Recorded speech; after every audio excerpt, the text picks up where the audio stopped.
నగరపాలక సంస్థ ఆధ్వర్యంలో నిర్వహించిన పీజీఆర్ఎస్ మీకోసం కార్యక్రమంలో ప్రజల నుంచి 21 అర్జీలను స్వీకరించడం జరిగిందని మున్సిపల్ కమిషనర్ కేతన్ గార్గ్ తెలియజేశారు. సోమవారం నగరపాలక సంస్థ కార్యాలయంలో అధికారులతో కలిసి ప్రజల నుంచి అర్జీలను స్వీకరించారు. ఈ సందర్భంగా ఆయన మాట్లాడుతూ, నగరపాలక సంస్థ పరిధిలో ప్రజల నుంచి స్వీకరించిన అర్జీలను నాణ్యతతో కూడిన విధంగా పరిష్కరించేలా చర్యలు తీసుకోవడం జరుగుతుందన్నారు.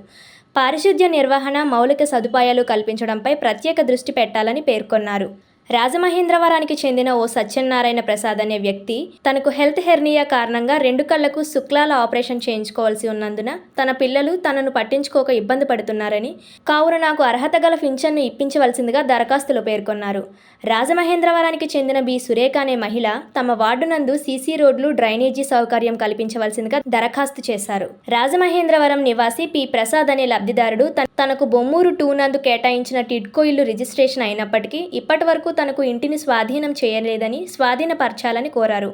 కార్యక్రమంలో నగరపాలక సంస్థ health officer Vinutna, SEG Pandurangarao, city planner G Kotaiah తదితరులు పాల్గొన్నారు.